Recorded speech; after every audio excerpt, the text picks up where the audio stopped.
Giant Goofballs, a New York Giants podcast.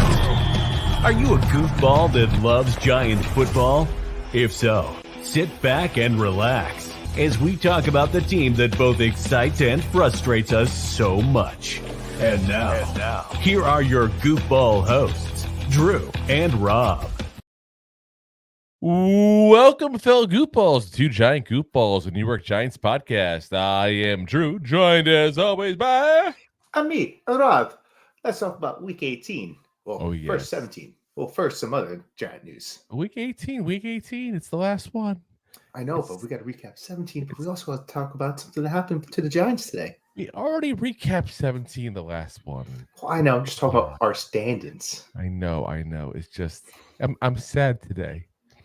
It's the final countdown. Oh,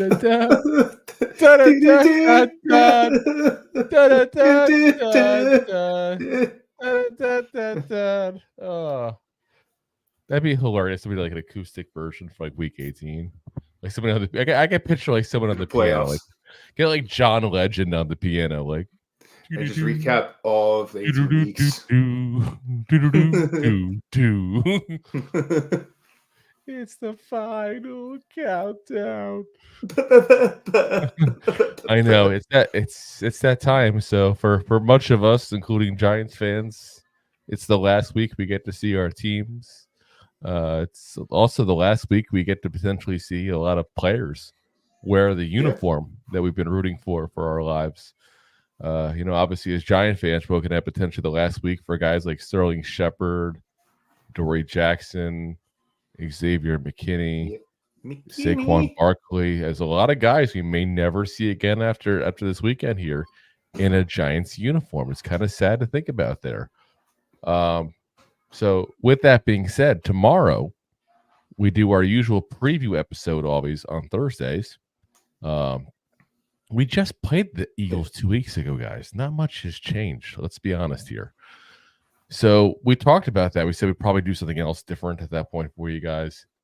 What we're going to do instead is we're going to go ahead and give you guys a little different preview. We're going to go over who's going to be a free agent for the Giants and who we will or will not be looking to keep. And that's obviously our own personal opinion. It's not like we know Joe Shane's mind or, Brian Dable's mind there. But yeah, I mean, we want to give you guys obviously some action on what's going to go on this off season. So we're going to go over that there for you guys. So, but let's break into the big news here today. Just breaking news. Oh yes. You know what that means, Rob? Right? You know what that means? Break it down.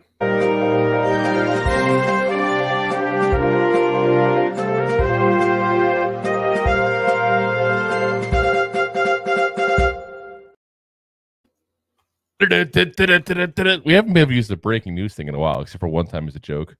But yeah, within the last hour, the Giants announced that Dexter Lawrence has made his second in a row Pro Bowl appearance. Now, we haven't heard of any other players making it yet. So I also haven't seen a full roster list because this just came out an hour ago, guys. So I'm not saying he's the only Giant yet, but I'll put it this way. Since the Giants announced Dexter Lawrence and didn't announce anybody else, probably our only Pro Bowl is your guys. Probably that's it. But hey, we got one. So you're saying there's a chance. Exactly. Which means, hopefully when I'm at the Pro Bowl this year, maybe I can get a chance to actually meet Dexter Lawrence. That'd be freaking awesome.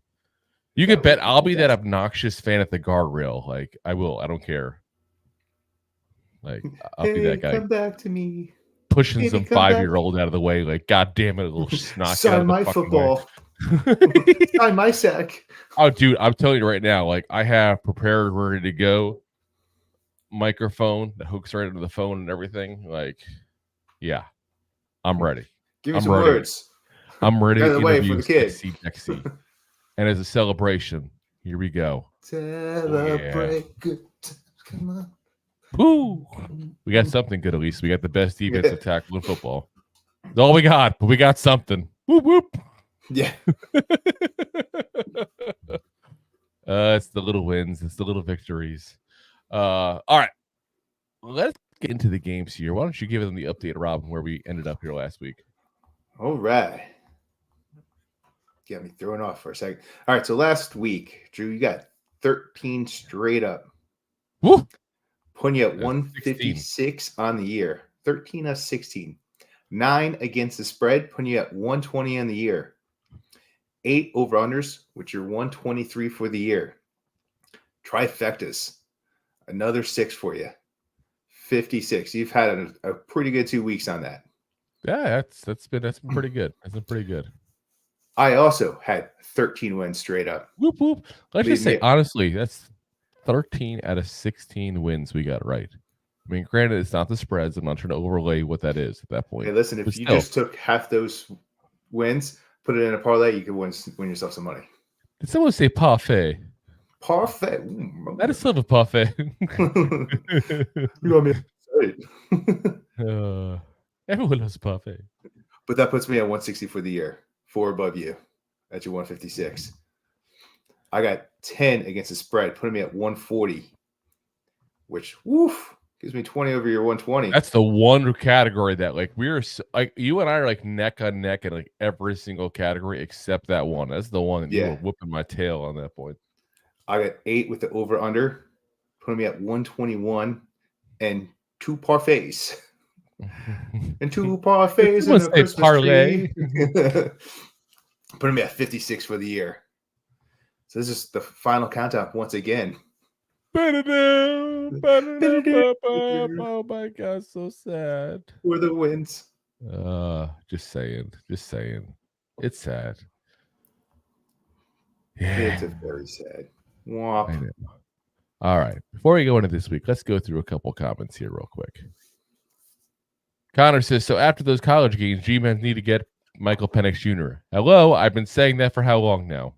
I have been screaming from the rooftops to get Michael Penix Jr. I mean, like I said, I still have the concerns over his injuries, but I think if you took the injuries out, I think he's actually the best quarterback in this draft. And that's a bold statement, I think, because everybody loves Caleb Williams and Drake May, I know. I really think that Michael Penix Jr., and partially because of his age, he's got a lot of experience. That kid is so confident in the pocket. Like you see him, like he just knows where he's at. He knows where everybody's at around him.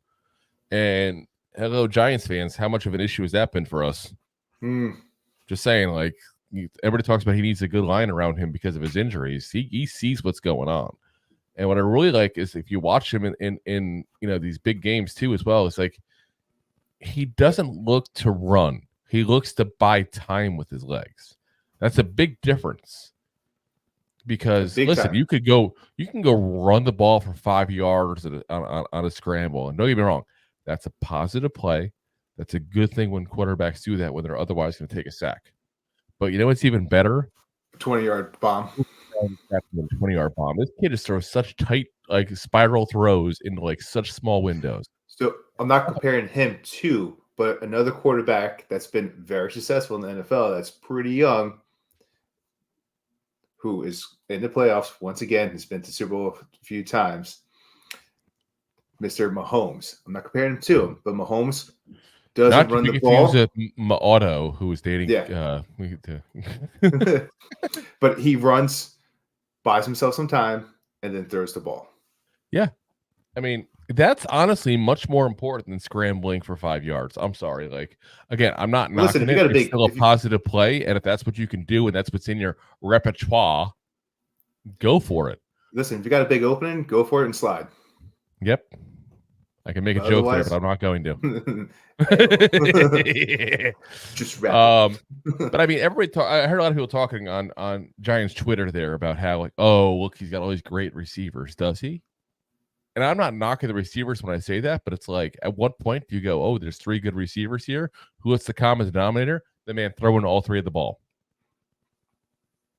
Eventually, you have to say, okay, there's 3 good receivers, but there's probably a quid pro quo of really great receivers because they have a really great quarterback.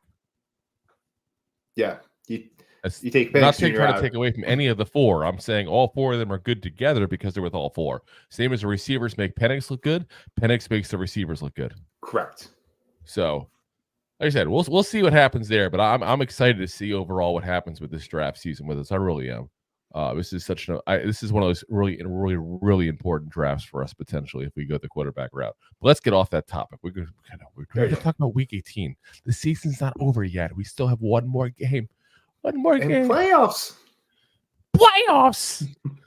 We're not going. Oh, Connor says Drew's going to be screaming like a girl. Sexy Dexy, it's me, Drew. Excuse me. I will call myself Sexy Drew at that point. Okay. Yes. Of the Sexy Two Giant Goofballs of the Sexy New York Giants podcast. For this podcast. Too sexy for this podcast. The way I'm talking so deep. Let's see. Deeper. How does that feel?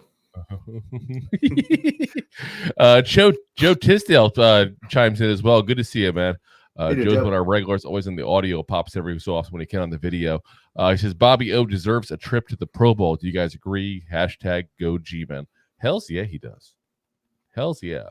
Talk about a guy that I still think we overpaid for him a little bit, but I mean, I'd rather overpay for a guy that's doing amazing than get a guy at cost that has a bet down season.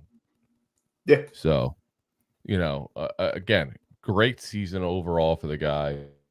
One of the best giant linebacker seasons we've seen in a long time. And I mean, you could sit there and say this is like the best giant linebacker season we've seen since the days of like Antonio Pierce. It's been that long. We talked about it before. We had the one good year of Blake Martinez before he tried to catch them all. And they get fined by them all. Yeah, see what I did there. And then, we had, and I don't even want to say a full season, but we had stretches with John Beeson. We traded for him for the Panthers because he was really good when he was healthy. He was just never healthy. This guy has the potential to be one of the best linebackers we have seen in a long time, folks. So I'm excited to see what he does with the actual good team around him overall because, let's be honest, he doesn't have one. Not shit ourselves. Not a good team, guys. Got one more comment here that Deb just posted here. We're just about to go for the Week 18, and she posted one. She knew. She's like, let me get one more in. She said, have you heard anything about the Eagles not playing starters on Sunday? A few teams aren't.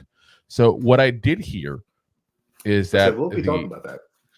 Is that, well, I'll answer that one real quick because it's a potential scenario that we have to find out what's going to happen first off with the Cowboys. If the Cowboys win, the Eagles will probably go ahead and say, screw it. Even if we win, we're gonna get the wild card, and they probably won't play a lot of starters. If the Cowboys lose, that's when all of a sudden the Eagles are like, hold on, we want to win this. We can get the home game here next week. Because I mean, that's what their chances are. Well, who are the other two wild cards in the NFC? If they lose, let's say if they lose, they're fine. They're the top wild card spot. Worst comes to worst. So, it's all a matter of who wins at that point there next week. As long as the Cowboys win, then it's no big deal. And they are playing at the same time, as Deb just pointed out as well. So it's going to be one of those scenarios where I think they'll start playing their starters, and I think they'll be kind of keep an eye on the scoreboard. And if they see the Cowboys doing what, I don't want to get too much into the games here, what we think they're going to do, then I think all of a sudden you're going to start seeing some changes that are real quick on the the docket there. We're going to start seeing them going, let's pull the starters. We're probably not going to win this there. But there's no way of knowing that up front. So they're going to have to do something to kind of keep an eye out on this as it's going and basically determine if it makes sense at that point to go ahead and win or if it doesn't matter and who cares. And their big thing is winning by being healthy. Yeah, the last thing they want is Hurts to get hurt right before the playoffs. That always sound like a pun. Oh, Hurts is hurt. Love hurts. Jalen All right. Hurts. Oh, fumbled again. We just heard his name and fumbled. Oh my god. Yeah, there it is. All right. Let's get into the games here. So first up, Thursday Rob, night. go for it. But say no Thursday night. We're going right into Saturday. Oh yes, that's the weird thing, guys. By the way, no Thursday night. That's a little interesting. So, yeah, I gotta. What do we do with our Thursday night, Rob? I guess we have to watch the Two Giant Goofball show Oh yes. Thursday night, 8 p.m. Eastern, on all your favorite streaming services. Ho! Shameless plug. Score. All right, up first, you got the Steelers going to Baltimore playing So do you. the Ravens. We all have that. Do you get the Steelers? We all have that as the first game. Oh, You said I have what I'm saying. I have it. You said we all have it. Yes, exactly. Well, I mean, you and use like Utes. Pesci, the Utes. What's the Utes? Sorry, Utes. The Ravens have already clinched home field advantage throughout. They got the number 1 spot, baby. They got no worries in there. Steelers are mathematically still in the playoff run, but they need a miracle and some rainbows. Yeah. So here's the picture they need. Steelers need to win, and Buffalo or Jackson loses. Steelers win, and Houston and Indianapolis ends in a tie. Or the Steelers lose, Indianapolis and Houston does not end in a tie. Jackson loses, and Denver wins. Yes. So bananas. Yeah. Now, one thing I'll say for you guys here is we didn't give this disclaimer beforehand. I know we mentioned about they win and the Houston and Indianapolis game ends in a tie. Most of these scenarios we're going to give you guys, for the most part, are not going to include tie scenarios. Just to try to simplify this. Because otherwise, we need to get like Neil deGrasse Tyson on the show at that point to help explain the scenarios for some of these things. The curvature of the Earth is spinning at a certain point where the field post is just a degree off of its axis. Yeah, so let's be honest. Most games don't end in a tie. It happens just a couple times a year, if that. So chances are none of these games will end in a tie. So we're not going to include those scenarios for the most part. That's probably the one exception to the rule there is the Steelers winning and the Colts and the Texans ending in a tie. Yeah. Anyway, so what do you think about this game?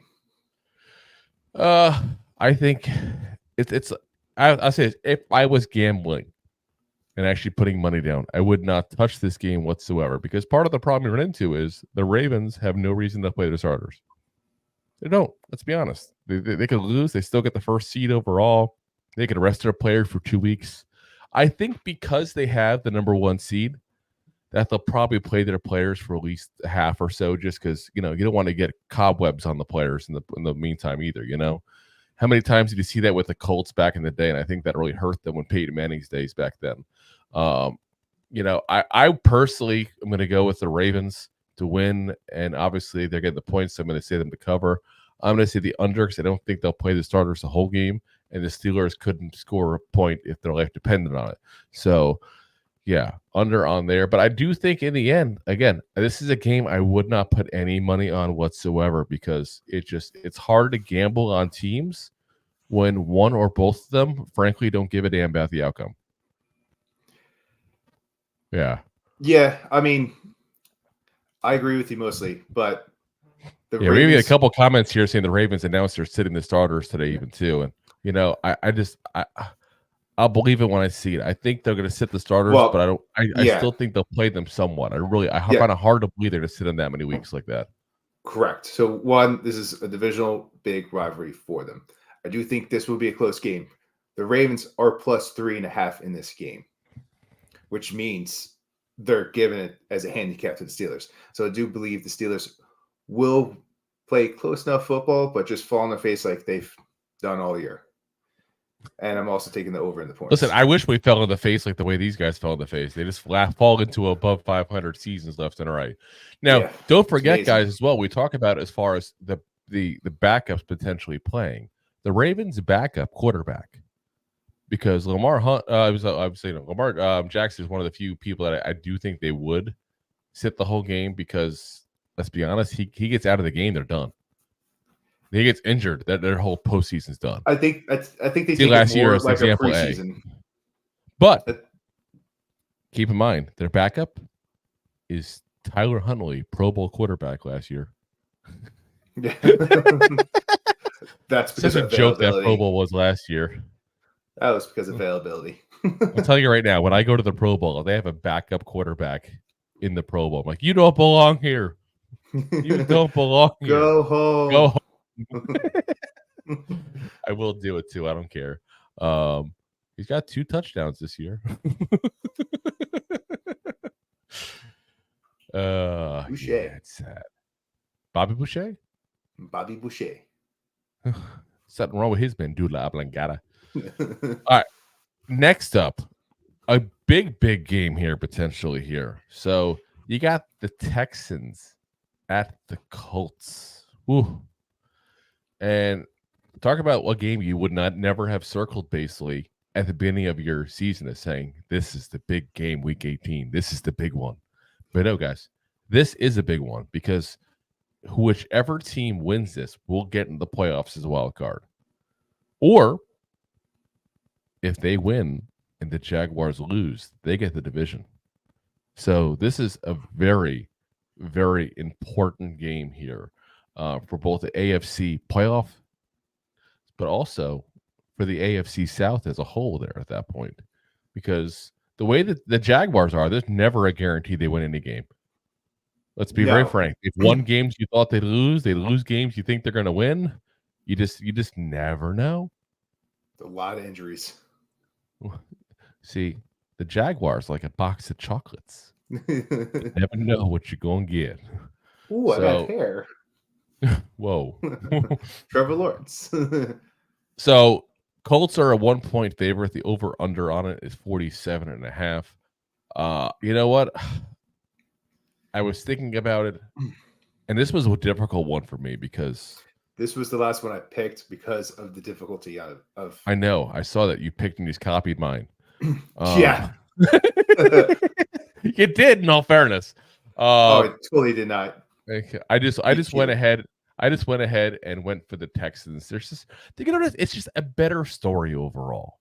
As much as I have issues with the Texans franchise, I'm purely picking it because it's a better story. C.J. Stroud getting in the postseason his first year as a rookie.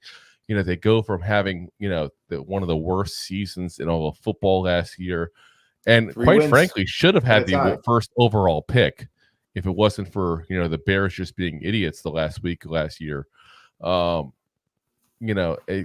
And new coach, they get that draft night trade and get the second and third pick of the draft. I mean, it's a good story, guys. And I gotta root for them for that reason alone.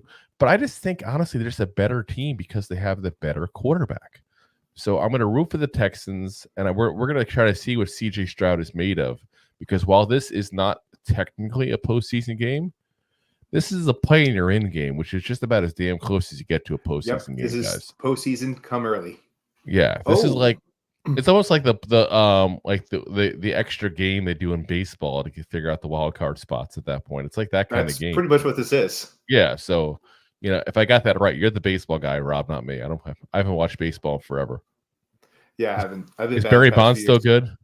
Oh, he's fantastic. His forearms are humongous. Has his head continued to grow? Every year. It's like falling over at this point like a bobblehead doll. So yeah, I'm gonna go with the Texans though to win. Obviously, they're gonna cover at that point there. And I got the over on the points. I do think this is gonna be. I wouldn't call it a shootout, but I think it's gonna be a very close game, and I think they'll probably both be the mid to high 20s at the very least in scoring. Yeah, no, I agree 100%. It's like you copied off of me, Drew. Sure. No, I went first. You went last. I went in order. But yes, this is a big game. CJ Stroud also, if you're not first, you're last. Possibly has the potential to be the rookie of the year, especially if he takes his team to the playoffs.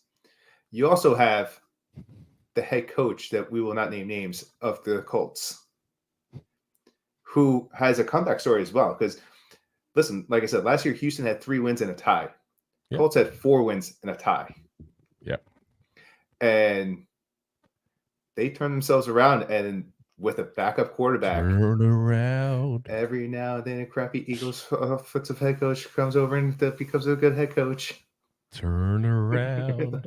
Then a 49ers defensive coordinator takes a shitty team and makes them good. Yeah. But you know what? Yeah. Honestly, guys, no matter what happens, if anybody listening is a Colts or a Texans fan, guys, you got to feel good about this season. You got to. Like, that's – I get it. It's going to suck if you're the team is the one that loses in this game here. But both of them, they're on the upward trajectory. And let's be honest, the Colts almost got into the playoffs with their backup quarterback for most of the season there. That's what I'm saying. Minshew's is the starter. Yeah, like cool boy Minshew. What was it, like week 4 or 5 that Anthony Richardson went out? I mean, something like that. 4.5. Yeah, so like like you almost got in the playoffs with your backup quarterback most of the season, guys. You know, so yeah, he's looked good. Good season overall. Because let's be very frank, if he was in the whole season playing the way he is playing, first off, I'd be shocked he took way too many hits. So that's a whole other thing. But they would have been obviously probably already in. They probably would have won the AFC South the way things are going at that point. Because you got to think that Anthony Richardson was at least a 1 or 2 game differential for them as far as wins. And all 3 of these teams are tied right now at 9-7. So yeah, like I said, good season by both these guys. It's a building season for both of them. So kudos to both their fan base. Oh yeah. Let's get into Sunday. By the way, I must report that there's an issue with my whiskey glass. It's a crack in it. There's nothing in there. There seems to be a hole in it. Yeah. Having some screwball. You ever had that before? It's all right. I like, dude, I don't know what is a peanut butter whiskey. I like peanut butter whiskey. I'm just not a fan of flavored whiskey. I'd rather just I love flavored whiskeys. Oh my God. Too much sugar for me. No, never enough sugar. I need to kill my liver and my pancreas. Part of the body. Pancreas, there we go. Yes. We'll give you an insulin shot right now. I can have a glass of screwball then. Perfect. There we go. All right. Sunday. You got the Bucs going in Carolina playing the Panthers. You got the Panthers plus 5.5, and the over/under is 37. There's not much to say about this game. Panthers have been eliminated since, I believe, week 5. Yeah. The Bucs win, they win the South. Or if the Saints lose versus the Falcons, they win the South. The worst thing, I think that at one point the Panthers were like 2-10, and they were still talking about playoff scenarios. They were at the table. It was in the ballpark, yeah. It's freaking just pathetic. So bad. Oh my God, yeah. I thought for sure that whoever won this division was going to have a losing record. So I guess good for the NFC South. It still could happen. I mean, you're not wrong. So obviously, I'm taking the Bucs just because the Panthers have been so trash-tastic. And the Bucs have played pretty well football the second half. Proved me wrong about Baker Mayfield. So kudos to him. And I'm taking the under because I don't have faith in the Panthers to do much. You know what? I got to say, and maybe it's just the fact that I live here in Tampa Bay. Is it just me, or is it a little bit of a slight that they only gave the Panthers 5.5 points in this game? I think it's because they're at home. So it's respect. Because usually a home game, you give them +3. So if you put that in there, it's a plus 8.5. But last time they had a home game at Carolina, the tickets were going for $4.50 and no one showed up. I mean, you're also not wrong. I just saying, I wouldn't call it much of a home field. What was the final score on that one? I forget off the top of my head, dude. So that's what that could be it. Could have won by 4 or 6. Like I said, I just don't see that as a legitimate line. I think honestly, if you want to jump on a line this week, guys, you got one team who doesn't give a shit. Let's be honest. They're just ready to go home. You got another team that needs to win this to win the division, which they probably should have wrapped up last week, but messed up. Listen, Frank Wright is probably going to not Frank Wright. What's the owner over there? David Tepper. Tepper. Yeah, he's probably going to throw a drink. He's going to throw another drink at someone else, and he's probably going to fire another coach just to be like, it wasn't my fault. But it's like, to me, it's a perfect storm. You got a team that has to win the division. You got a team that doesn't give a shit, just wants to go home and stay healthy. That's a perfect storm for a blowout. Yeah, just about. So, yeah. That's a game that I'm telling you right now. If I'm going to put some money on a game this week, this is the game. And I'm going 100% Bucks. Now, the only thing I have different than you is I do have the over. I do think there's going to be enough points scored. And let me be very frank, not on the Panther side. I think it's going to be a blowout. I really do. I think this is going to be like a game that you see like a 28-10 kind of game at that point there. Like that kind of game. See, I don't have faith in the Panthers put up that many points. Boop, doop, doop, doop, boop, boop, doop, doop, doop, doop. Well, I guess it would be nice if the Panthers could put up some points, but it's probably going to be 3, and the Bucks get 30. Yeah, who knows? That might happen. I'm telling you, it's going to be a blowout. I wouldn't say over under is the bet. The Bucks are the bet. 100%.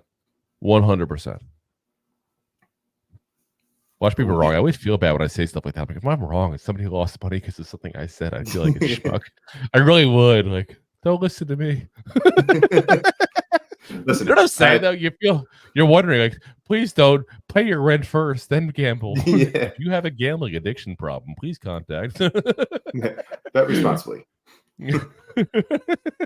Or it's not my money. Do what you want to do with your life. Exactly. Pay your bills first.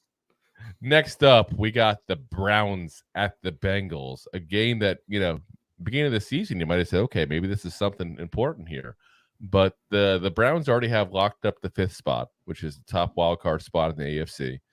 The Bengals are already eliminated. So it's like the Browns just want to leave healthy. The Bengals just want to leave in general.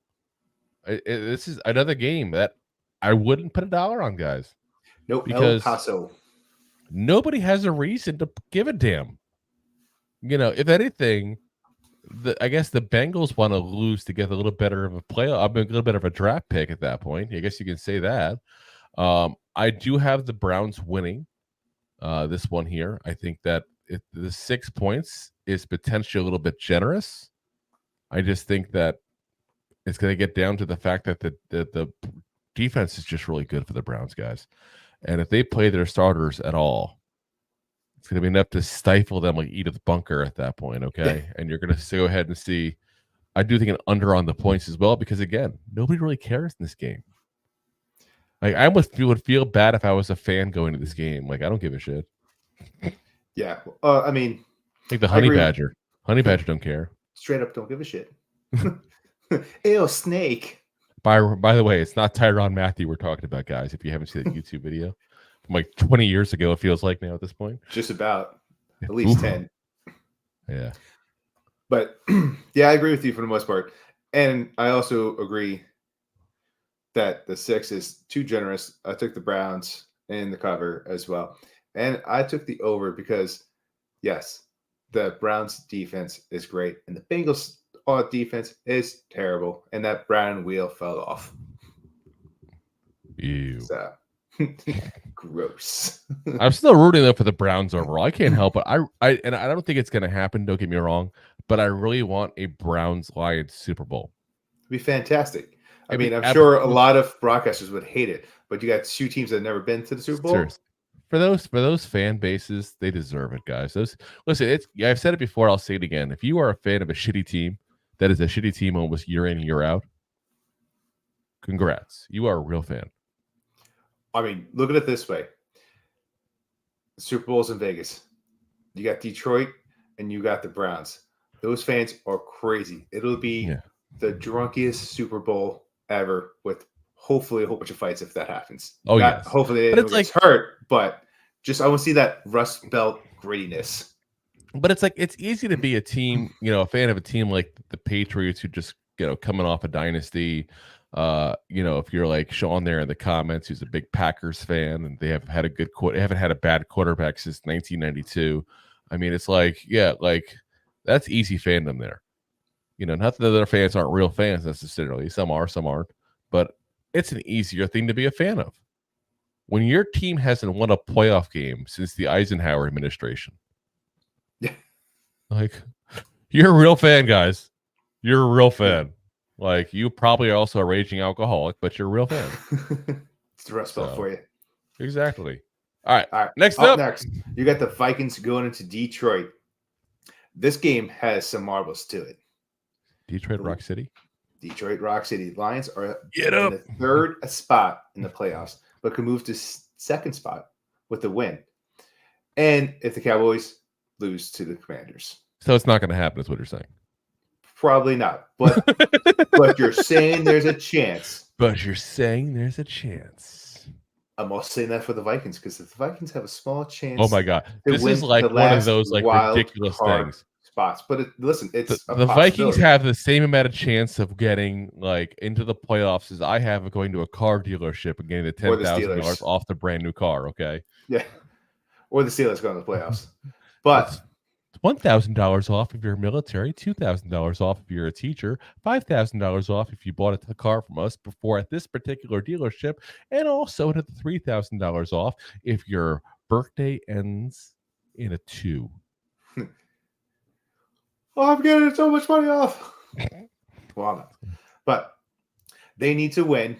Arizona needs to lose, and Chicago needs to win.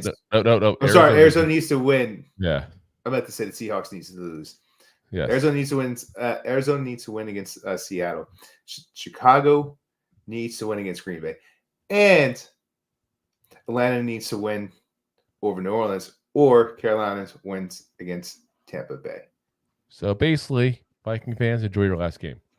Yeah, that's like a 2% shot of getting the playoffs. Pretty much. The Vikings are +3 in this game, and the over/under is 45.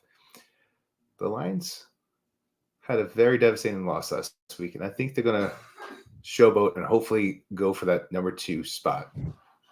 And I think they could do it, and I think they're going to win, cover, and then do it in the over. I think they'll win, but I don't think it's the 2 spot. I'll put it that way. They have the opportunity. I think they're going to fight for it. I'm not saying they're going to get it. They're going to fight for it. You got to fight for your right.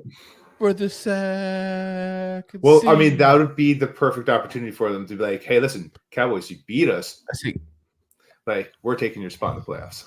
I think it's such a mixed bag, really, because we talk about times to start. They're a 1:00 game. The Cowboys are a 4:00 game. So it's like they want to win that because they want the chance to get the potential second seed.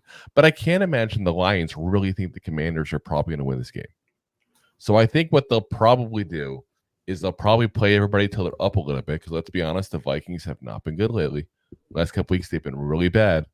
They'll probably play till they're up for enough that they feel comfortable.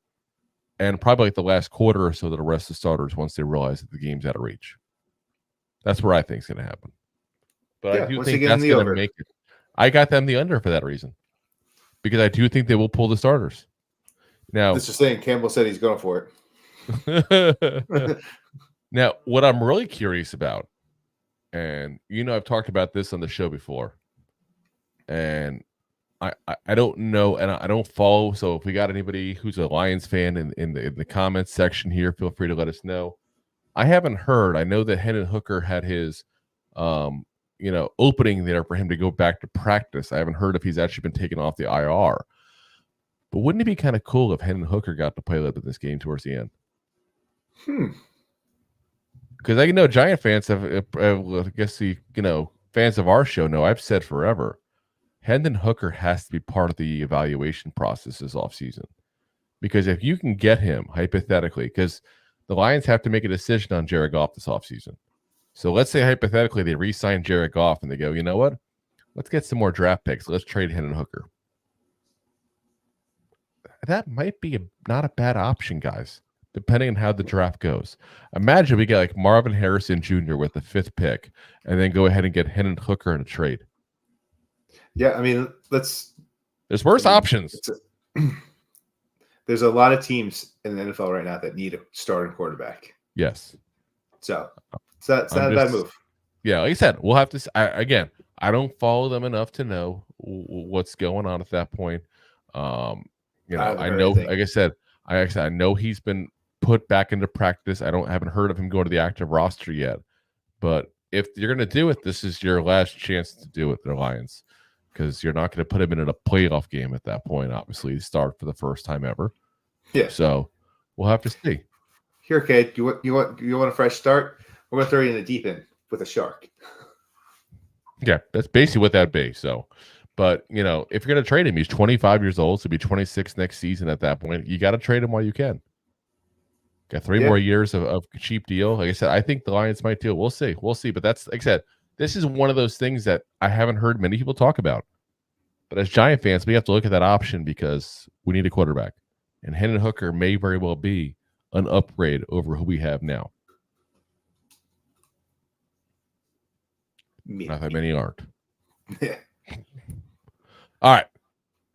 So, I'm sorry, do you give your pick? I went on a Hendon Hooker rant as usual. Do you give your pick out? Oh, yeah, I gave my pick first. Oh, yeah, and I gave my pick out as well. So we're good. Yep, there we go. So we're on to the next one here. So get off my rant here. The Jets at the Patriots, and no one gives a shit. Game of the week. Oh yes. I got to say, I was very, very, very much torn of this game here because both these teams are out of it. To be very frank, they're both out. No one gives a shit except for potentially the Patriots. It is not uncommon in NFL circles for decisions to be made as far as next season, as far as coaches and such, but not have it be publicly said. Both parties usually agree on that if it's going to be said. I wonder if the Patriots have already made a decision on Bill Belichick. Bill Belichick knows this. The team knows this. This is in New England. It's going to be a pisser. I just really see this as a game that is going to be like a swan song for Bill Belichick. And I think the Patriots will pull it out. And it'll be a very close game. But the Jets are getting 2.5 points in this game. So let's be very honest in saying that even a field goal is enough at that point to make them cover the spread. So I'm not too worried about the spread part. So I'm going to pick the Patriots to win. I'm going to pick them, obviously, to cover. I am going to go under on the points because both these are defensive teams. Both these are teams that can't score shit. Their offenses can't score shit. But I'm saying they can't score anything. So therefore, defense doesn't tend to score much in general. Yeah.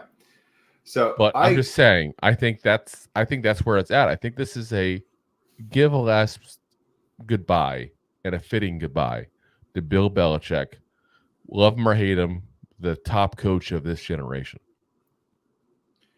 Yeah, he'll ride off into the sunset somewhere else. I do think this is going to be a very close game. This is one of the other ones that I skipped and came back to. But I'll tell you, I just went back and forth a couple times. I'm that torn on it. I would not bet $1 on it. I would not. Because I can see it either way. You got two good defenses playing two terrible offenses. Yep. Both quarterbacks will turn this ball over, and these defenses will take advantage of it. So I'm taking the Jets to win, the Pats to cover, and I'm taking the over. Ooh. I feel a little saucy on that one. Saucy. So saucy. So saucy. Here's another saucy game. You got Atlanta going to New Orleans. Nolans. Know what I mean? Nolans. Saints win the NFC South with a win and the Bucs loss or a tie versus the Panthers. The tie is important because then they're half a game ahead. That's why we brought it up. Saints still can get a wild card spot if they and the Bucs win, but the Seahawks and the Packs lose. The Falcons can win the NFC South if they win the game and the Bucs lose. Awesome division there. But the scary thing is, in that scenario, there's not a single way for the Falcons to get a wild card. They have a better chance to win the division than getting a wild card. That's how great that division is. Exactly. If that isn't the telltale statement of how shitty the NFC South is, they have replaced us as the NFC least. Hopefully, I kind of hope that happens because I, midway through the season, took Atlanta for shits and giggles. You know what? I'm the idiot. I picked the Panthers. I really thought they'd be better. I guess you are because they're the worst team in football. Seriously, don't get me wrong. I didn't expect them to be a juggernaut. I thought this would be a shitty division for everybody.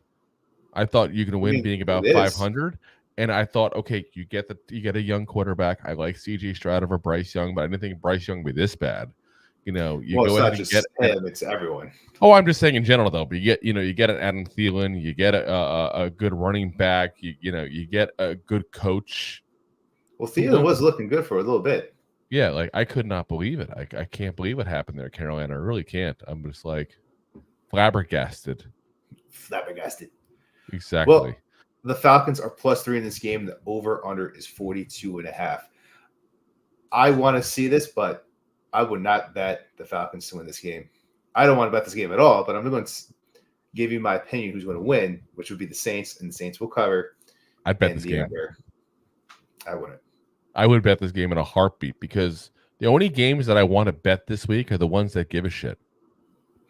Listen, they give a shit, but this division has played each other so aggressive and lackluster. It's gone either way. It's like a flip of a coin. So aggressive. Saints were the winner, the division winners. The Falcons were division. The Falcons were winning that division. Then the Saints were. Then the Bucs were. Then the Saints were. Then the Falcons were. Then it's been like that all year. So it could go either way. Yep. But yeah, I think the Saints are the better team. I think they're playing for something. Keep in mind the Bucs and the Saints and Falcons, they all play the same exact time period, guys. So it's not like they're sitting there. They've been watching the scoreboard, don't get me wrong, and how close that Bucs and Panthers game would probably affect how hard these teams are playing to a certain degree. But the Saints are just a better team, guys. I got the Saints to win. I got them to cover. I got under on the points because this Saints defense has always been their strong suit in this season. Same as the Atlanta Falcons, their strong suit's been their defense. So I just think it's going to be a lower scoring game overall. And I think the Saints will win it. I really do. That's what I would bet is the under. And then I'll just move on. Yeah. Probably not the worst move there. But I'm telling you, I would bet overall in this game. I'd have no problem with it because I like betting, like I said, the teams that give a shit. And both these teams give a shit, I know, which makes it more difficult. I want to bet this game. When I lose, I want a reimbursement. I would love that as an option, please. Can I get that at a slot machine too? Yeah. Peeking. Excuse me, this machine took my money. Yeah. What do you mean it took my money? Well, I put money in and I lost. I didn't get it back. Yes. I like my free drinks, please. My money back. Yeah. All righty. We got one more game at the 1:00 slots. What do you call me? A slot. Oh, okay. I'll take that. Yes. All right. We got the Jaguars at the Titans.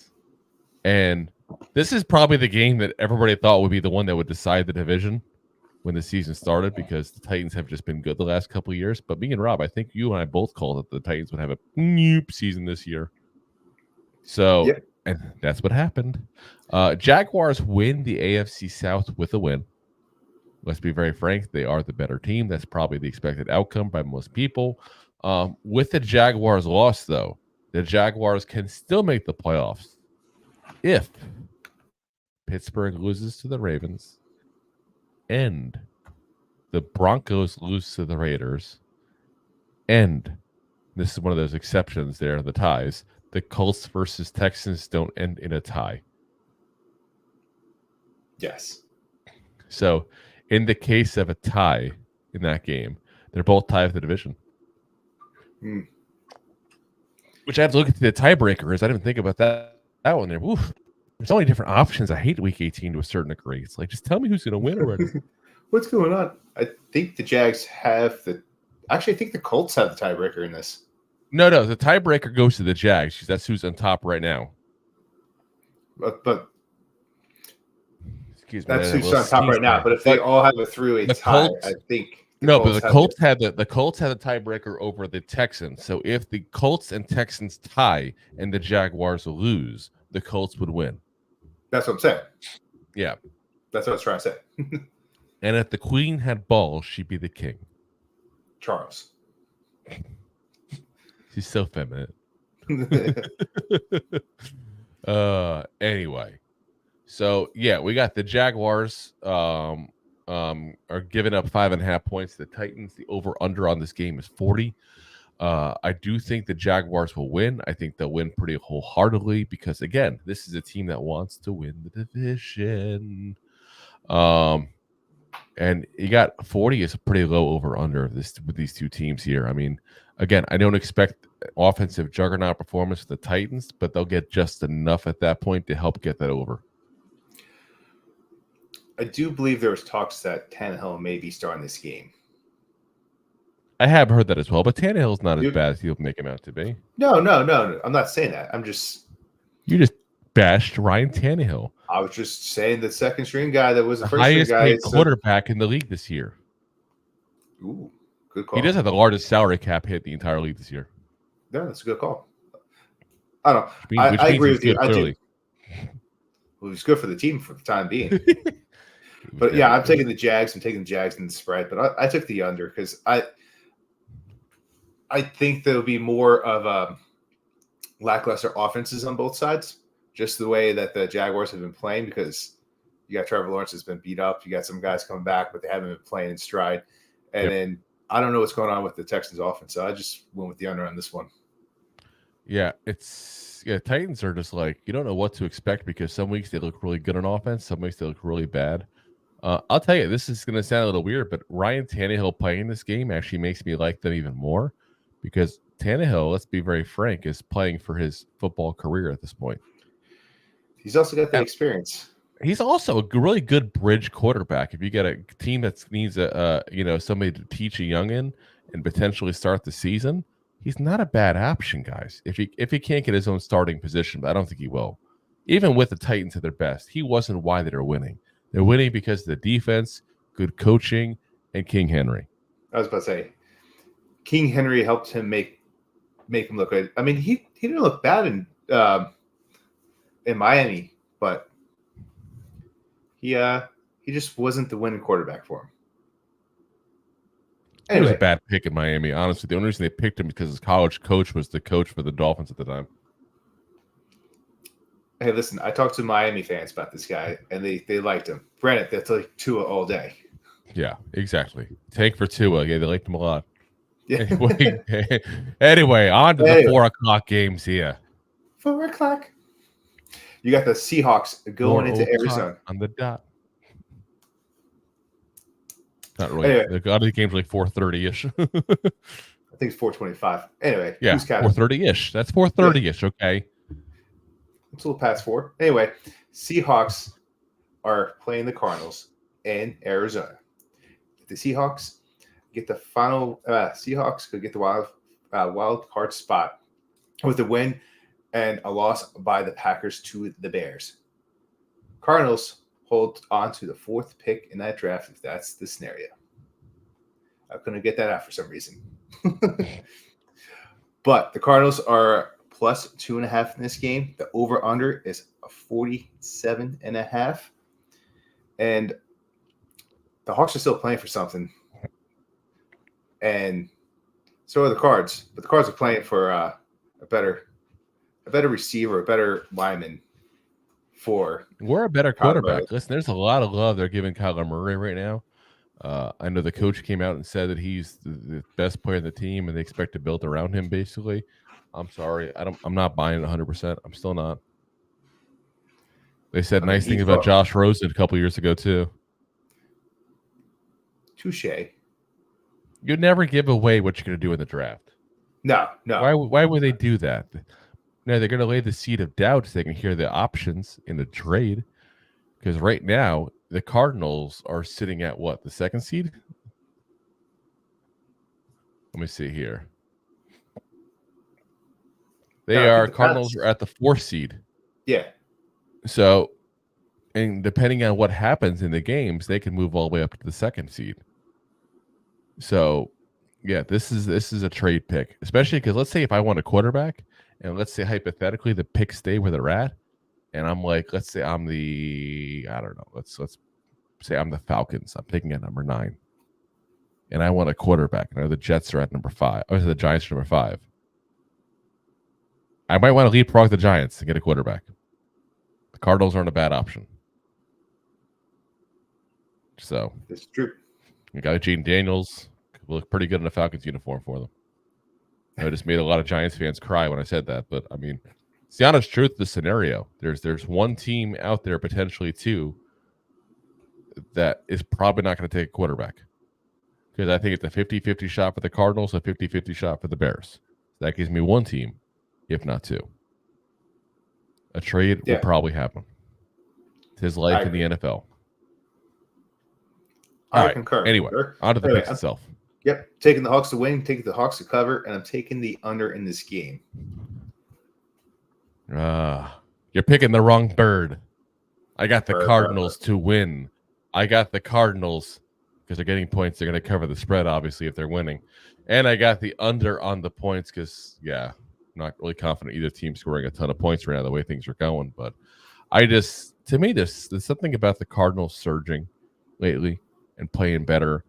The Seahawks have been playing better the last week or two. I just don't have confidence in them still. They're fully healthy, ready to go. Plus, they have the curse of Leonard Williams. Touche. I'll give you that one. But are you saying the Cardinals are playing better because it beat Philadelphia? Because, I called that game. No, I'm just saying in general. If you look at their records, they've gotten Kyler Murray back. Since they've gotten Kyler Murray back, they've been a whole lot better. And that's not saying much. They had like one win for most of the season at that point, obviously. So, let's see. Beat the Eagles, a loss to the Bears, lost to the 49ers, beat the Steelers, lost to the Rams, not saying much. Lost to the Texans, but then beat the Falcons, lost to the Browns, barely lost to the Ravens. Don't get me wrong, they're not a great team, even with Kyler Murray, but they're not as bad as their record quite shows. If they had Kyler Murray the whole season, instead of being 4-12, they'd probably be right now like 6-10, 7-9. Yeah, I was about to say, give them about 7. Yeah. So, like I said, I just think they're gonna win it. And I gotta say, I'm very selfish in this bet as well because I want the Cardinals to win and I want the Seahawks to lose because it helps 2 draft picks the Giants have. Oh yes. No, what you said the under, right? Oh yes, under, definitely under. Because the Cardinals win, we leapfrog them, assuming we lose in the first round. If the Seahawks lose, they go down. We go down a little bit as well. So no matter what, we're going to be helping our draft picks here with this game. But I want to leapfrog these Cardinals. I want to make sure that nobody has a chance to trade above us for a quarterback. Vote for our pick. Vote for our pick. That's what it's about. Let's be honest. The Commanders got to get a quarterback. Patriots got to get a quarterback. So you got the 2 picks for us that might not get it is the Bears and the Cardinals.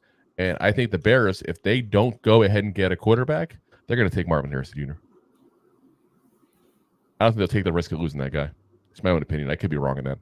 I don't pretend to be a Bears expert, but I think that's no.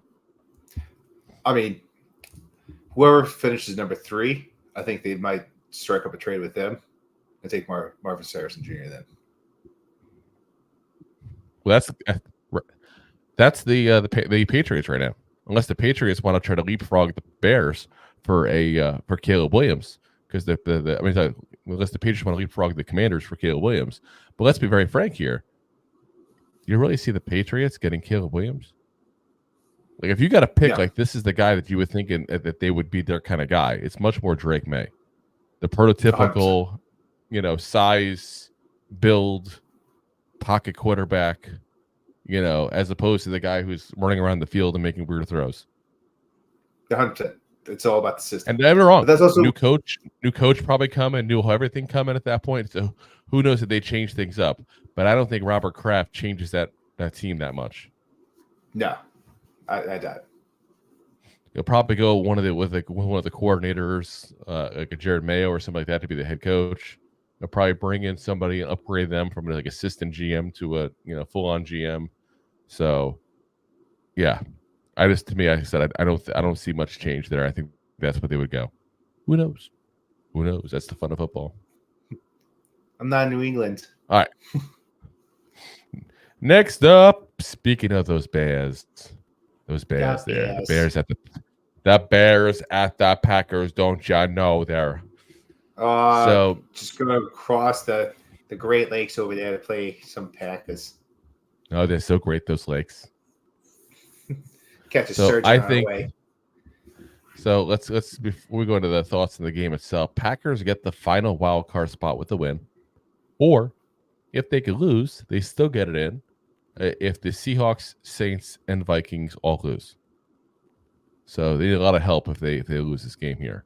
The Bears, meanwhile, all about the pick. They hold the first overall pick from the Panthers, and they have the 10th overall pick, which is their pick because they've been winning a lot lately, guys. That's the team that went from like losing like crazy and being like they might get the first 2 picks in the draft. That's how bad it was a couple of weeks ago.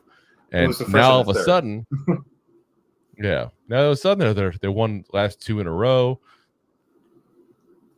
And yeah, they're now at pick 10. I mean, that's a good jump for them overall. Scary thing is, if they win hypothetically, they have the same exact record as the Packers.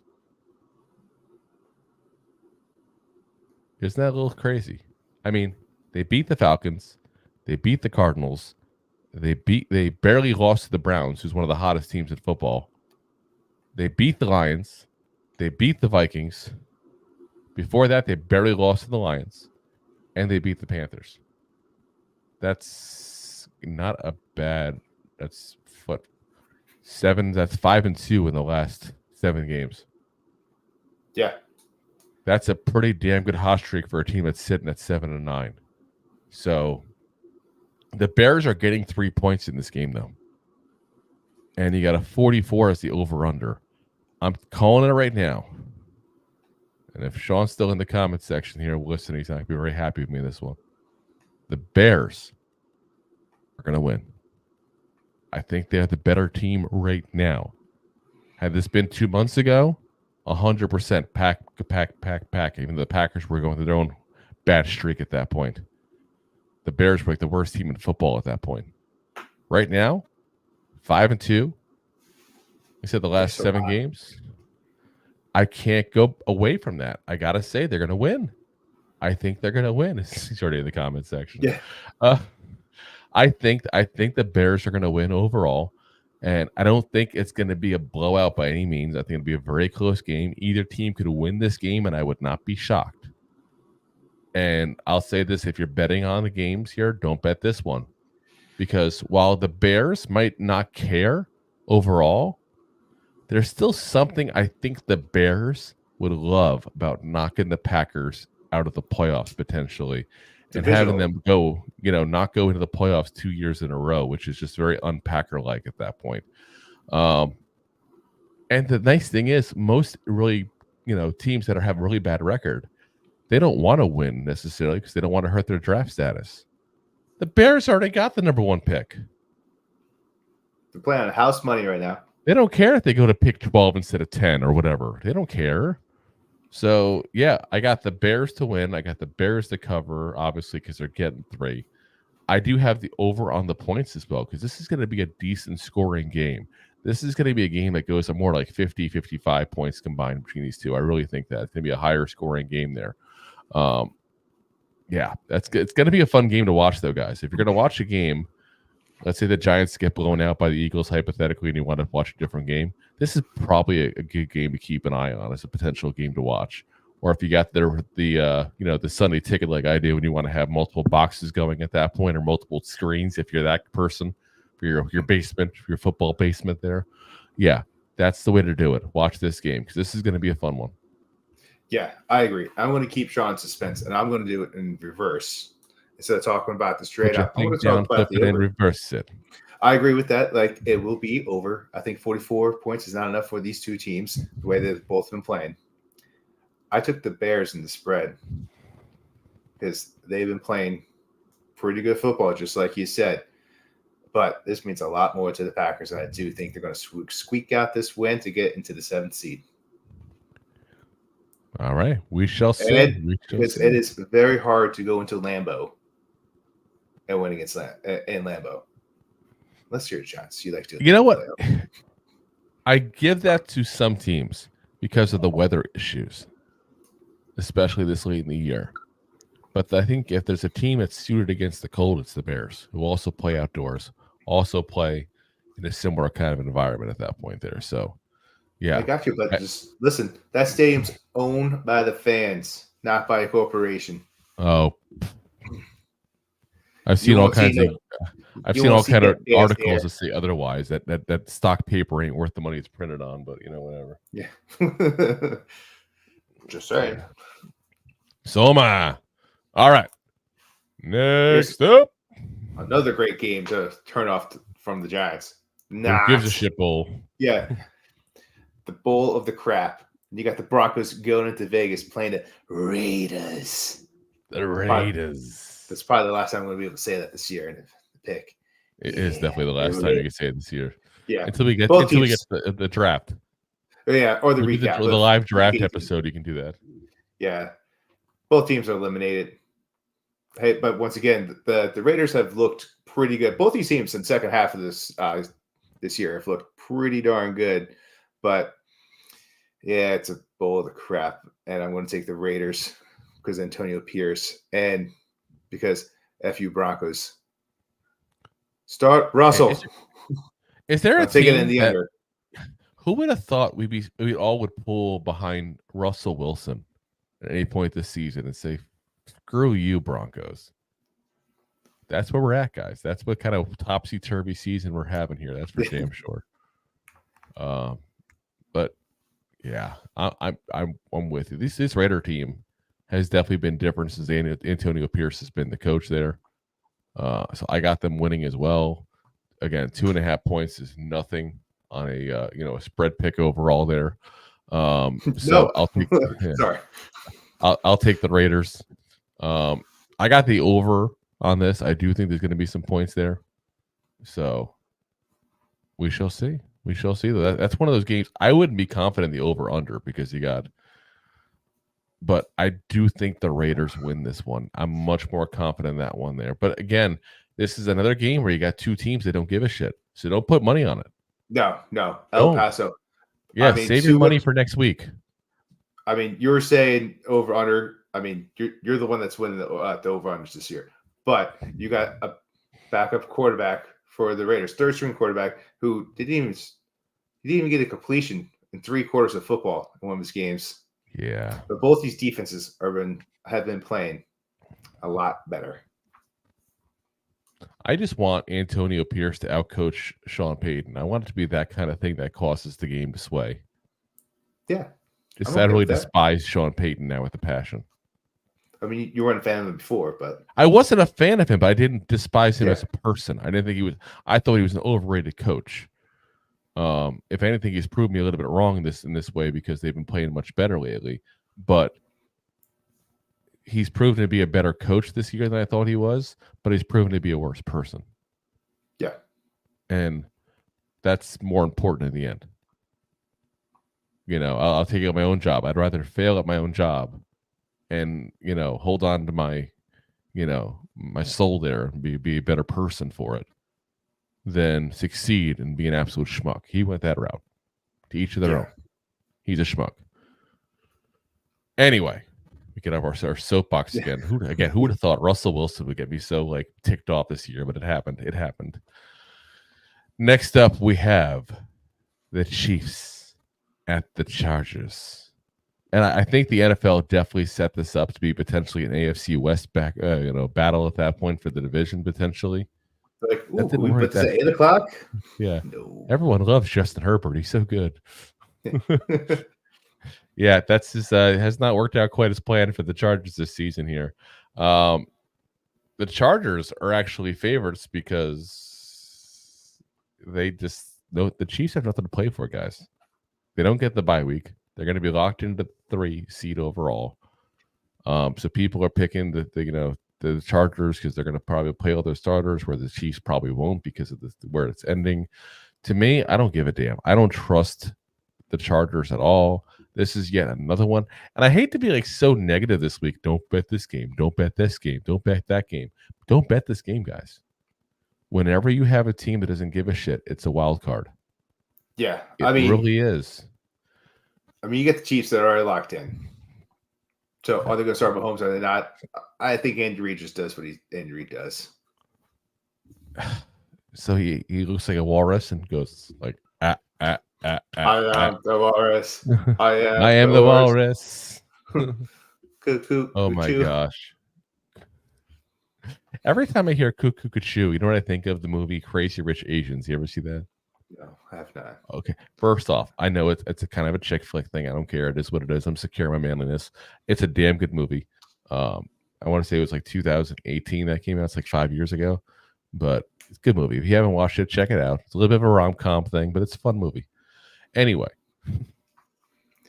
so anywho, I'm picking the Chiefs still to win. I don't trust the Chargers worth a shit. Like this, I just don't trust them.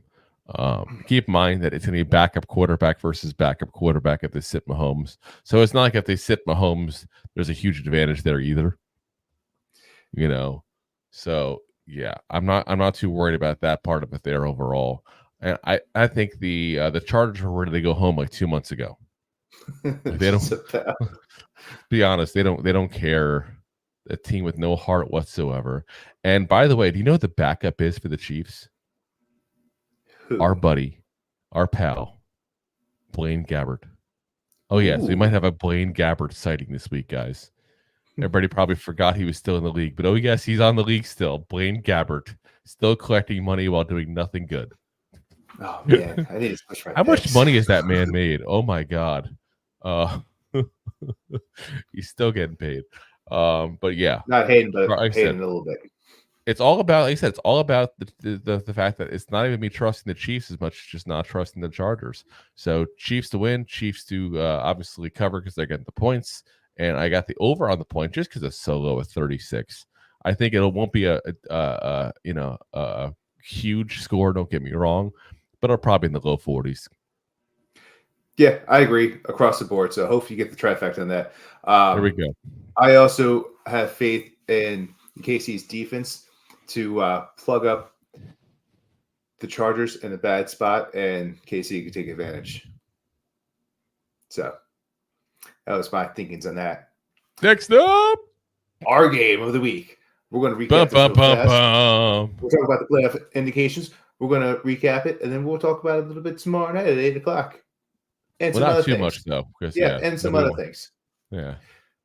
So you got the Eagles coming into our home turf. We are +5 in this game. Over under is 42.5. Eagles win the NFC East with a win and a Cowboys loss against the Commanders. Eagles' worst case is a 5th spot seed in the wild card.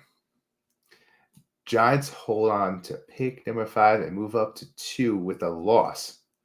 And wins by the Patriots, Commanders, Cardinals, or move up 1 spot with each loss with spot with each loss by those teams. Couldn't get that out. Womp. Exactly. So, I gotta say this. Is it just me? And I'm gonna say this as a Giant fan. Even the NFL failed with this game. And what I mean by that is, as much as I wish the Giants had a better season. Obviously, based on last year, based on the off seasons, you and I talked about it. We didn't say that we didn't say the Giants were going to win the division, but we said they might compete for the division. Probably, they'd be kind of right up there with the Eagles and the Commanders. I was the Eagles and the Cowboys.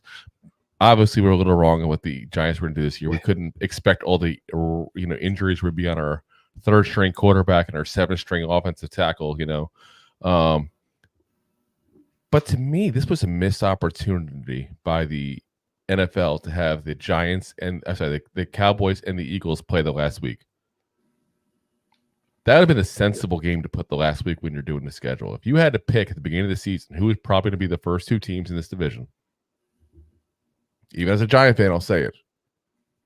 Especially off of the past few years. Eagles and Cowboys. That's a dumb move by them.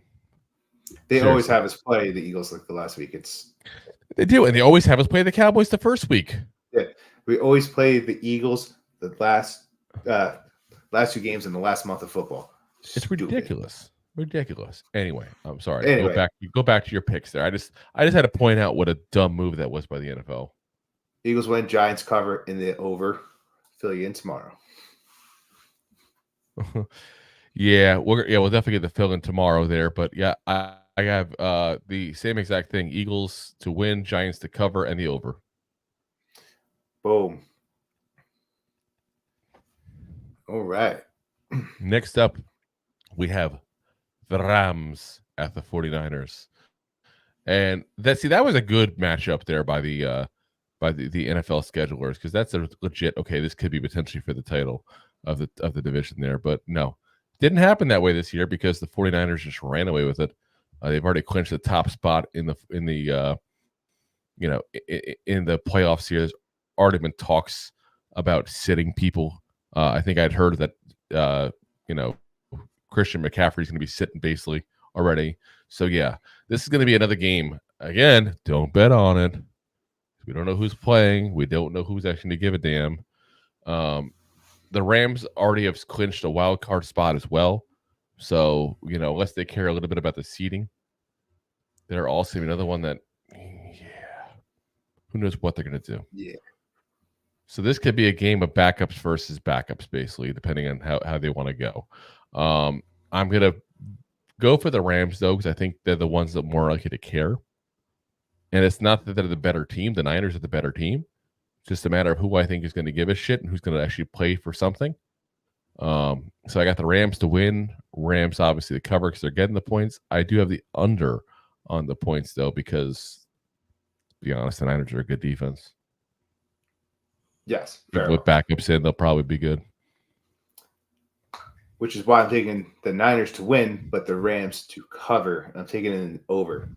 Also, a little rumor that Sean McVay is friends with Shanahan. You think they might be calling each other up like, "Hey, who are you sitting?" Oh, they're definitely friends. Who you sitting? Yeah. Who you sitting? But they were both on the that Commanders coaching staff with was it Gruden? I think it was Gruden. Yeah. Listen, you can't sit everyone, so some starters are going to play this game. Oh, of course, yeah. But I do think the Rams will cover. That's my 2 cents on this. Anyway, is this where we get to see Sam Darnold play? Oh yeah. Oh, wow. Sammy Darnold. At least for a half. At least. All right. Up next, you got the Cowboys going into DC, not Washington, to play the Commanders. Well, Washington, yes. Washington, D.C. Yes, Washington, D.C. Not Washington State. That's what I was making clear. Going into you DC. said not Washington. It's still Washington, D.C. It's Washington, D.C. There's Washington State, which you call Washington. You don't go say apples. You say you're going to Washington, D.C., or you're going to D.C. But if you say you're going to Washington, you're going to a state, not a District of Columbia. Okay. Just saying. What do you think D.C. stands for? District of Columbia, which is a fake Greek god that the American government made up. And if you look, she's everywhere. The blind thing with the scales, that's Columbia. There's a lot of Columbia in there. The founding fathers, I always said founding farmers. I love that restaurant in DC, by the way. They are kind of farmers. Yeah, but the founding fathers had a weird sense of humor with that. Yeah, she had a different name. And anyway, Cowboys win the NFC East with a win and an Eagles loss. In the worst case, they get the 5th seed in the wild spot, but they're playing for home field advantage here because let's face it, they play way better at home. Oh yeah. Even though they're playing the Commanders on the road, I do think what I like is no matter what, they'd have to play the 49ers on the road. Yes, no matter what. Which would be really funny to watch. I do think the Cowboys will win, but this spread is at 13 points. My God. Good got it. And Miss Molly, they're on the road, so I'm taking DC to cover the spread. Like I said, the Pukes win, but DC will cover this spread, and the over-under is 45.5, and I think both these teams will put enough points to get over that hump. They'll be in the low 20s, mid to low 20s. The hump. That lovely football hump. Wow.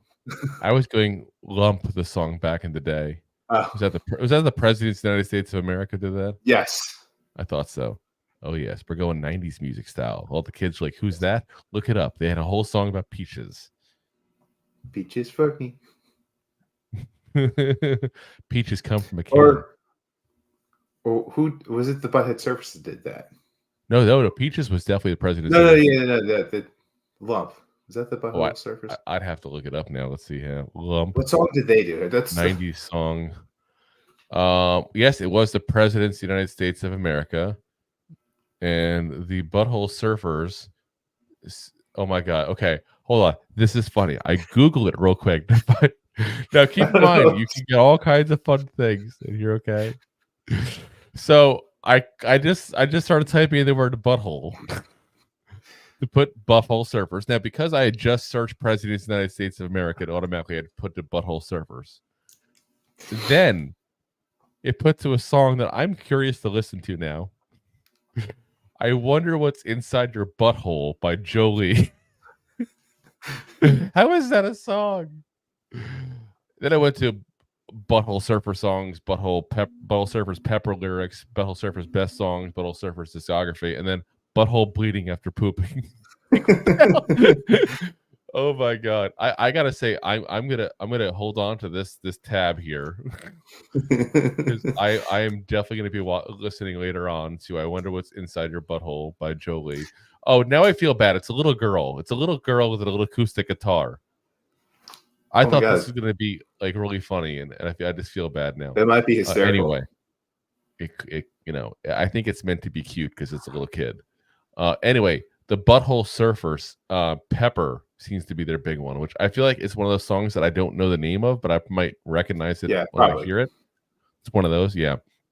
Anyway, we spent way too much talk about buttholes and lumps and lumps and buttholes. Yes. So, but yeah, I got to differ with you a little bit here. I think that as much as the Cowboys have trouble on the road, which we've all established that they're not the same team on the road as they are at home, I just think that the Commanders, quite frankly, don't give a shit. I don't think Ron Rivera gives a shit. I don't think anyone gives a shit except for the Cowboys in this game. Maybe Eric Bieniemy. He gives a shit. He might get a head coaching job finally. But yeah, the Cowboys win. The Cowboys will cover. And it'll be close in the cover part at that point. I'm not saying they're going to blow them out by 30 points like they have some of the at-home games, but they're good enough to win by 14, 17 points or something like that and not have it be a crazy issue. I do have the over on the points just because I do think that Sam Howell, if he's in, is enough to go ahead and do that. But even if Jacoby Brissett's in, they have two okay quarterbacks that can do enough, you know what I mean, to go ahead and get something going to get that over-under on the over side. Yeah, I got you. All right, next up, we have the last game. And, oh, yes, we have saved the best for last. That's where we're at. Oh, yes. And this is a game that, oh, my God, if you're a Bills fan, you've never wanted to win a game so bad in your life, probably, except for the Super Bowls that you lost multiple times. Or the game you lost to the Chiefs in the playoffs. Or the Music City Miracle. Sorry, Bill fans. You lost a lot of really important games. Anyway, winner gets the AFC East Championship and takes the number 2 seed in the AFC. If the Dolphins lose, they just get a wild card spot. They've already clinched to getting in the playoffs. Here's the crazy thing. If the Bills lose, they might not even get in the playoffs. When is the last time, the last week of the season, you've got a team that's either going to be going in potentially as a second overall seed or not even get in? That's quite the leap based on one last game there. So if the if the Bills lose, they can get in as a wild card based on a few scenarios.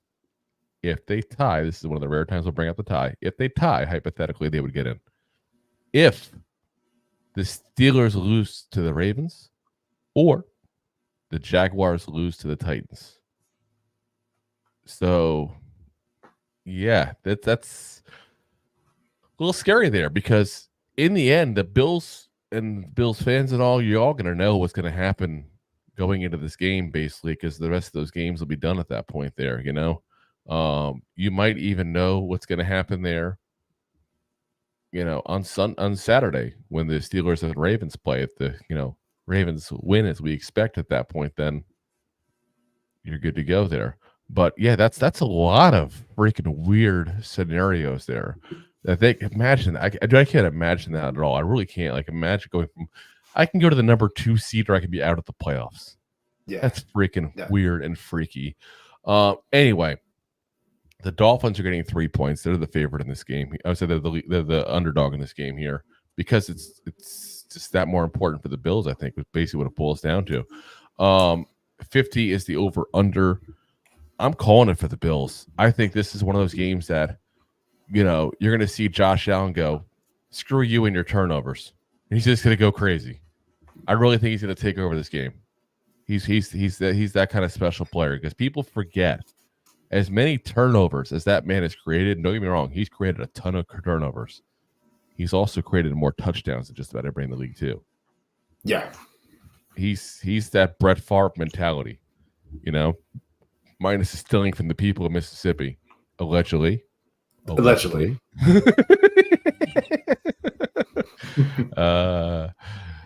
yeah, I mean, it's this. I think the Bills win. I think they cover, no problem. I think they'll win by probably like a touchdown or 10 points at the max, but I think it's not going to be a nail biter kind of scenario. I do have the under on the points there. For whatever reason, the Dolphins have just had trouble against some of the better teams in the league here, and that's my main reason why I'm sitting. Now, I wouldn't say overly confident, but mildly confident in these picks.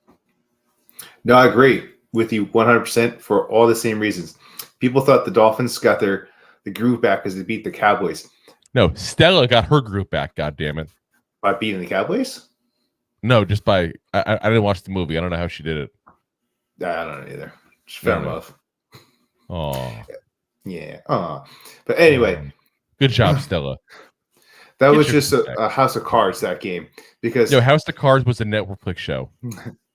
Yes, who also lost their groove because Kevin Spacey tried to get a groove in the wrong spot, or a lump in a. Anyway, groove is in the heart. Yes, groove in the heart. Grooves in the heart. Yes. So groove the Cowboys. The Cowboys are terrible on the road when they play. At the time, the Dolphins didn't beat any 500 team, and it was just one of those things. One of those things had to lose. But I think you're right. Josh Allen's going to light it up. I think that defense is looking better. They're getting healthy again, and I think that's going to do enough to stop Tua. I don't know how healthy Hill is coming into this game. Waddle is a little meh going into this game as well. Yep. And they lost Bradley Chubb last week too as well. Yep. I mean, they're coming in banged up. And their defense is not a good defense. Their defense stood in these games because they were not on the field because their offense was just so high-powered. You know what I wonder? They cut JPP, I know, at one point because I don't think he just had anything left in the tank, basically, it boils down to it. But they cut him, and now they lost Bradley Chubb. I wonder if they signed somebody else or they go ahead and sign JPP. Does JPP get a chance to go in the postseason? Who knows? Who knows? He's still a free agent, though. We'll see. Be fun for him. One more postseason run for JPP. Yes. See if he can get a third ring. Not with the Dolphins, though. All right, let's go through some of the comments here in just a second because we haven't done yet. We still got to pay the bills. Bills. Hey, the Bills. Enjoying the show? Looking for more goofball action? Consider a membership at buymeacoffee.com/2giantgoofballs. Memberships start at just $5 and give you additional goofball access. One-time support payments also available starting at just $3. buymeacoffee.com/2giantgoofballs. Oh, yeah. All righty. Let's see here. Connor said to Deb, he said they have a chance to have to play to have a chance against Dallas at the top spots. They lost and Dallas won because Jerry paid the refs off again to screw the Lions. Yeah, that's that ref line thing holds the up. That's still pissing me off. That's for damn sure. That's ridiculous. But again, I think this is that week that, don't get me wrong, all the teams probably look at the scoreboard occasionally. You're going to have people look at the scoreboard the entire time.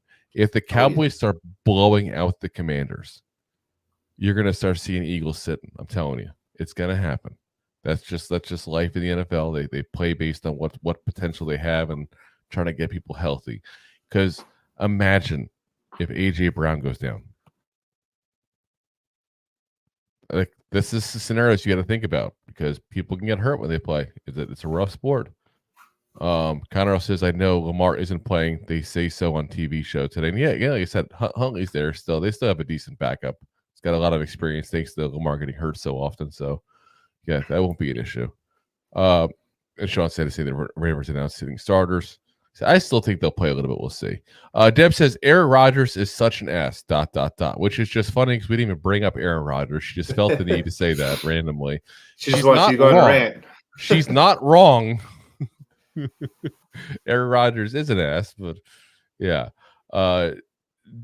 Jim, what's up, man? Says, is King Henry finally done? I don't think he's done, but I do think he's done in Tennessee. I don't know if he's going to be King Henry anymore, but probably he's still going to be a pretty good running back in this league. Oh, yeah. He'll probably have a couple of years still where he'll be a decent, productive back that won't be what he was. If you go based on this season, he's got barely over 1,000 yards. He's got just under 4 yards a carry at 3.9. He's got 11 touchdowns on the season there. But again, if he has, let's say, a decent game against the Jaguars there, actually, I think they're playing there for a second.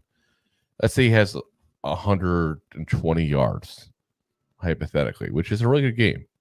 But it's not out of the ordinary for him to occasionally have a game like that. And the Jaguars aren't exactly the best defense in the league. That puts him at like 1,000, 1,135 yards, 11 touchdowns. If he can get it up just over the 4 mark with that average, that's not a bad year. Most people would take that as a career year. It's just not what you expect out of a guy who, typically does a whole lot more than that at that point, I mean, taking away, obviously the one injured year, he had 1,500 yards last year. The last injured year, he had 900 yards when he had half a season. So he was on pace for 1,800, 2,000 yards, 1,500 yards. So this is definitely his worst season he's had since 2018. But again, I think somebody will take him still for a couple of years. He'll have probably a couple of decent productive years. And I think if you put him in a system, and I mentioned it before in the show, and I'll say it again, I think the best spot for him really is to go to a spot like the Chargers if they keep Austin Eckler, which is a whole other question mark at that point. Pack him with like a good small receiving running back at that point. And all of a sudden you got a good 1-2 combo at that position. That's what I could see happening. Or let's say a team, decides to cut a star running back, wants to have a decent running back and draft somebody and have them be a mentor. I can see that position. I'm not saying the Giants, but that kind of scenario per se. The Giants let go of Saquon and all of a sudden decide to draft somebody. The Falcons we're missing a third running back. Yeah. A fourth running back if you want to include Patterson. But yeah, I think you'll still see him for a couple of years this league. If Bill Belichick would to stay with the Patriots, I could see him going there. You imagine if you told me a couple of years ago, if Ezekiel Elliott and Derrick Henry at the same team, oh my God. Oh my. Oh my. Sean says, you're nuts. And yes, I am. Thank you. He says, see, this is why Rob winning the picks for the year. And that's because he's a big Packers fan. He's upset that I said the Bears. I'm sorry. I pick it like I see it. I don't care as far as opinion for the most part of, who's watching. Do I need to say it to them? Sorry, Sean. Sean's good people, but yeah, no. Bears will win. He also says, Wilson to the Giants, talking about Russell Wilson. No. I've seen that rumor. I don't know where that rumor started. I think that's absolutely insane. They're not going to pay for him. It's just they're not going to pay for any other quarterback. Yeah. It just doesn't. It doesn't make any sense because are you really going to sit there and tell me that you want to not just the paying like you mentioned, but you really want to pay 2 running backs? Two quarterbacks, and then not even know if one of them is necessarily better than the other? I mean, Russell Wilson is a better playing quarterback, especially based on this year. But because of the age, do you really yeah, like I said, I don't see it personally. I really don't. And then he says, if Ravens sit Lamar, do you think it affects MVP results? I don't, because I think this is a kind of a throwaway week to a certain degree there. I don't think people are going to care as far as that. Yeah, but again, we shall see what's going to happen. All right, guys, before we head out this evening here, one thing to let you know, the NFL did finally, because it was the teams were releasing, this person is going to the Pro Bowl, this person's going to the Pro Bowl. I hadn't seen it on NFL.com yet. They have released that. So, yes, the Pro Bowl roster has been released, and that Dexter Lawrence is the only New York Giant officially on there for right now. I only say for right now because you and I both know just as well that half these players will probably back out and not want to go, and that could potentially add in a guy, like Saquon Barkley at that point there, who I still can't believe DeAndre Swift got in above Saquon Barkley. Yeah, that's sus. That's the problem with fan voting. Like again, Saquon's not having oh my god year. I'm not suggesting that. He also missed games too. So like when you look at the stats, looted. Yeah, Swift has a much better offensive line. He's got just over 1,000 yards on the season. He's played in all 16 games so far. Yeah, you can't sit there and tell me this guy's had a better season than Saquon Barkley. That's just absolutely insanity. Especially he's got 200 yards in receiving. It's not like he's like blowing it up on that. I don't get that myself personally. That's the first thing. And anyway, that just came out. So I'll probably look at see other things too that I'll probably rant about in the next episode tomorrow. But that's the first one I see that I go, what the hell? Like that doesn't make any sense. But who knows? Maybe that's a rant for tomorrow. So we will see you guys again tomorrow. As always, we are live tomorrow at 8 o'clock Eastern Standard Time. Tomorrow. We'll see you all tomorrow on YouTube, Facebook, Twitter, Twitch, Instagram, and my LinkedIn profile. Oh, yes, that's Rob's favorite. And of course, always we are available the next day on the audio podcast platforms as well. So Apple, Spotify, iHeartRadio, Amazon, all the fun ones there at that point there. Again, if we're not on the one you're watching or listening, you're probably on the wrong platform, guys. It's time to switch over. Come to the fun side. Oh, yes, we'll be there. It all wrong. Yes, we'll be complaining more about Saquon Barkley only having 100 less total yards than a guy who somehow got in the Pro Bowl when he hadn't missed a single game and Saquon missed 3. But, whatever. Yeah. Whatever. What do we know? Yeah, just some goofballs over here. Just talking about goofy team. Appreciate all guys that are watching, or appreciate all that are listening. If you're listening afterwards at that point, or watching afterwards, whatever the case may be, we just appreciate all in general. So, you got plenty of options where to go your news from as far as the NFL and the Giants overall. So we appreciate you guys choosing these two goofballs to go ahead and be the ones that give you guys that information. We'll see you guys again tomorrow night. Like I said, we're gonna be going over tomorrow again. Just some quick notes on the game. We'll go over the injury report, and then we're going to go over a rundown of all the guys that the Giants have that are pending free agents. What we think the Giants will do, what we think they should do, because that might be two different things. Keep in mind, we've got those discussions before. We had that last year. We would do the same thing. So, again, we'll see you guys tomorrow night. As always, Giant fans, go G-Man! Go G-Man! G-Man! Go G-Man! Thanks for listening to Two Giant Goofballs, a New York Giants podcast. We appreciate your support. If you made it this long, you must have enjoyed it. So I am sure you have followed us on all the social media platforms. Of course, you have subscribed to the show on your favorite app as well and given us a top rating. Right? Thank you to those who have signed up for our silver gold levels of membership at buymeacoffee.com/2giantgoofballs.